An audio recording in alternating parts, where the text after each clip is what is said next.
नमस्कार, मेरा नाम विजयदार वर्मा, शिक्षक नैरुंटा कॉलेज पनवाड़ी,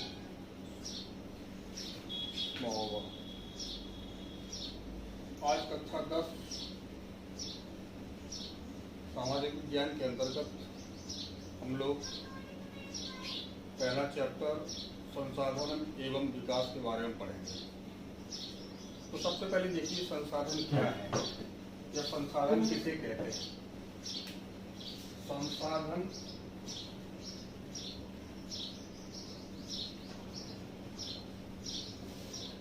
का मतलब होता है प्रकृति में जो भी वस्तुओं की उत्पत्ति होती है और उसका उपभोग जो है मनुष्य अपने जीवन काल में करता है, उसे हम संसाधन कहते हैं।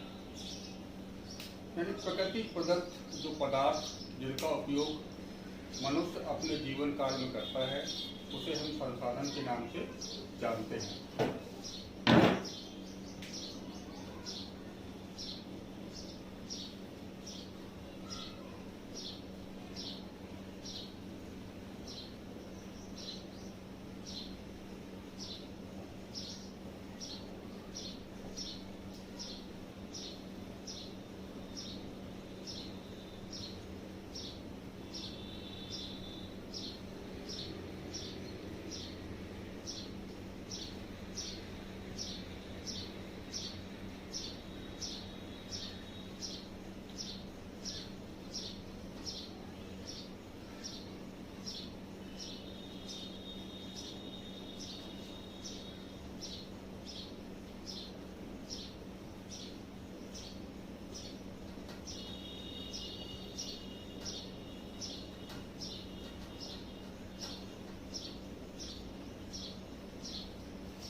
यानी प्रकृति से उत्पन्न समस्त वस्तुएं जिनका उपभोग मनुष्य करता है, वे संसाधन कहलाते हैं। अब बात आती है संसाधनों का वर्गीकरण।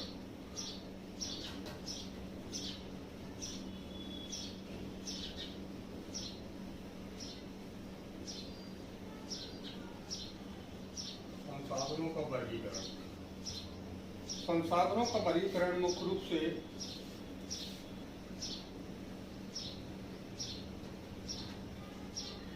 नंबर 1 उत्पत्ति के आधार पर।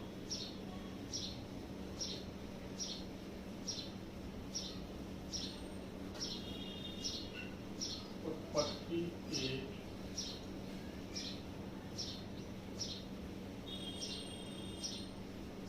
आधार पर उत्पत्ति के आधार पर संसाधन जो है मुख्य रूप से दो प्रकार से होते हैं। जैव संसाधन और अजैव संसाधन।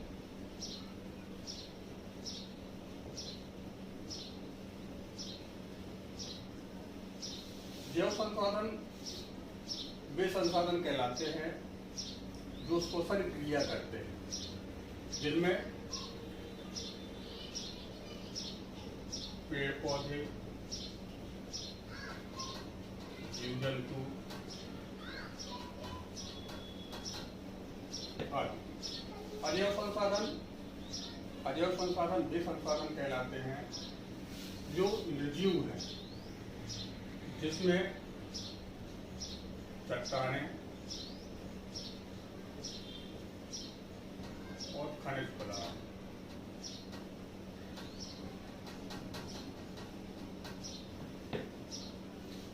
दूसरा है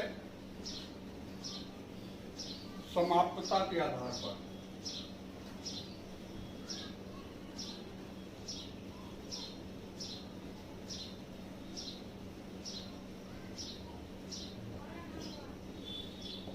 समाप्तता के आधार पर संसाधन जो है मुख्य रूप से दो प्रकार से है। पहला है नवीकरण योग। नवीकरण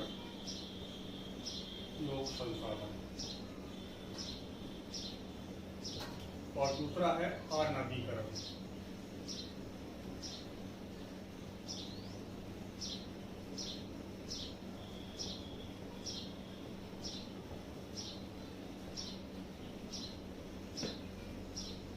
नवीकरण युक्त संसाधन वे संसाधन कहलाते हैं जिनका हम बार बार उपयोग कर सकते हैं,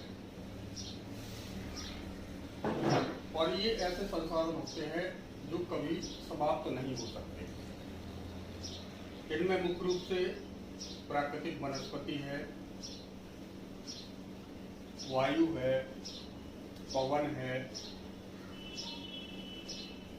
बायोगैस है। तो नवीकरण योग्य संसाधनों में मुख्य रूप से पेड़ पौधे,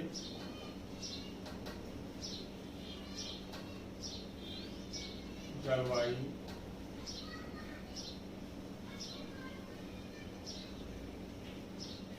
पवन, जल आदि संसाधन आते हैं।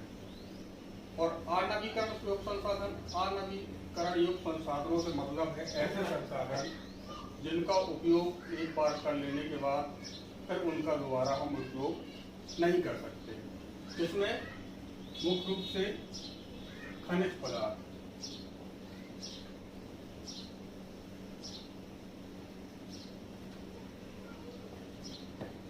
पदार्थ, जिसमें मुख्य रूप से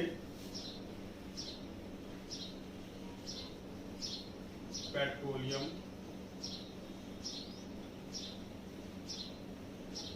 कोयला,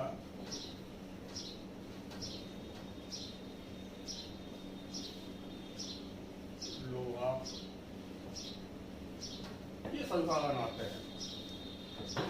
अब बात आती है तीसरा मुख्य रूप से जो संसाधन है वो है स्वामित्व के आधार पर।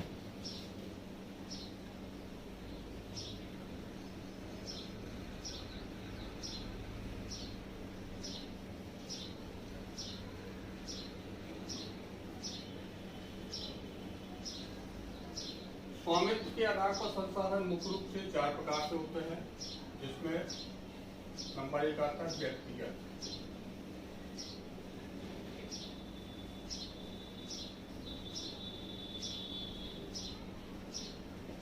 नंबर 2 सामुदायिक,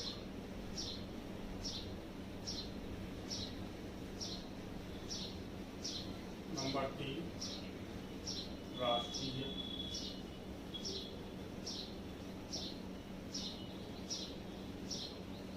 और नंबर 4 अंतर्राष्ट्रीय।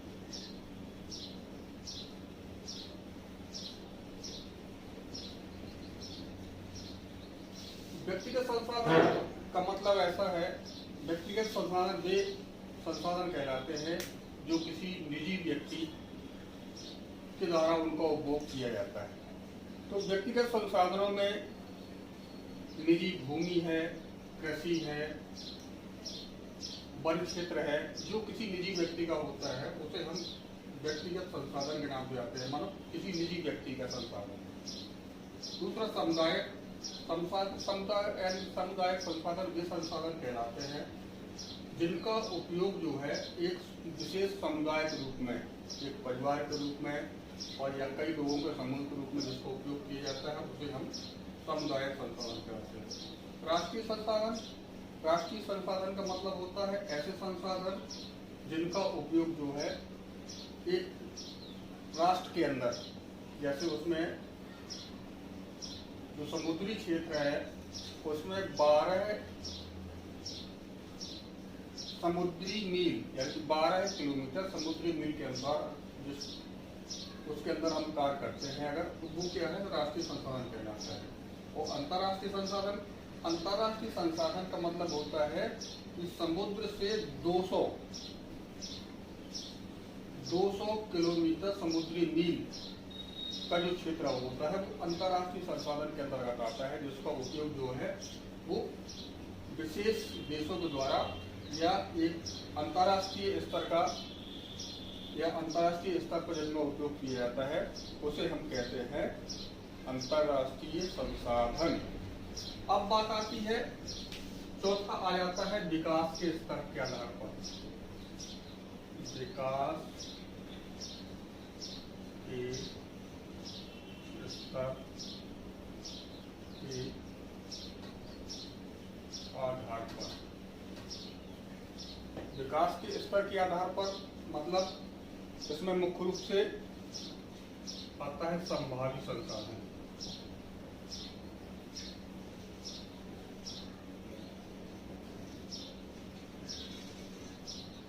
संभावी संसाधन। नंबर 2 विकसित संसाधन।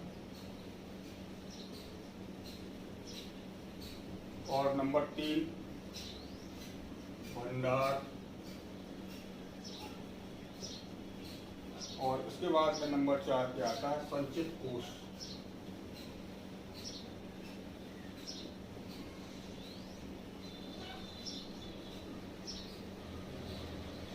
संभावी संसाधन। संभावी संसाधनों से मतलब है ऐसे संसाधन जो पृथ्वी पर विद्यमान तो हैं पर उनका उपयोग हम नहीं कर पा रहे हैं। संभावित मतलब जहाँ संभावना व्यक्त की जा सके, जैसे राजस्थान गुजरात क्षेत्र में है, वहाँ पर जो है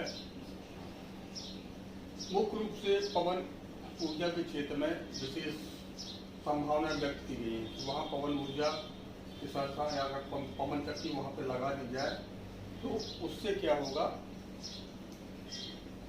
पवन ऊर्जा क्षेत्र में विशेष कार्य हो सकता है जिसको हम विकसित कर सकते हैं। विकसित संसाधन का मतलब ऐसे संसाधन जो मुख्य रूप से विकसित हो चुके हैं और उनका उपयोग हम लगातार कर रहे हैं। तीसरा है भंडारण। भंडारण का मतलब ये है कि भविष्य के लिए हम जिन संसाधनों का भंडारण कर लेते हैं वो भंडारण कहलाता है। और संचित कोष का मतलब है जिनकी एक निश्चित मात्रा है, जिनका उपयोग हम भविष्य के लिए संचित करके उनका उपयोग करेंगे। तो आज के दिन आपने मुख्य रूप से संसाधन और संसाधन के प्रकार के बारे में प्रकाश डाला है और कल जो है हम अगला इसका आगे वाला हिस्सा पढ़ेंगे। धन्यवाद।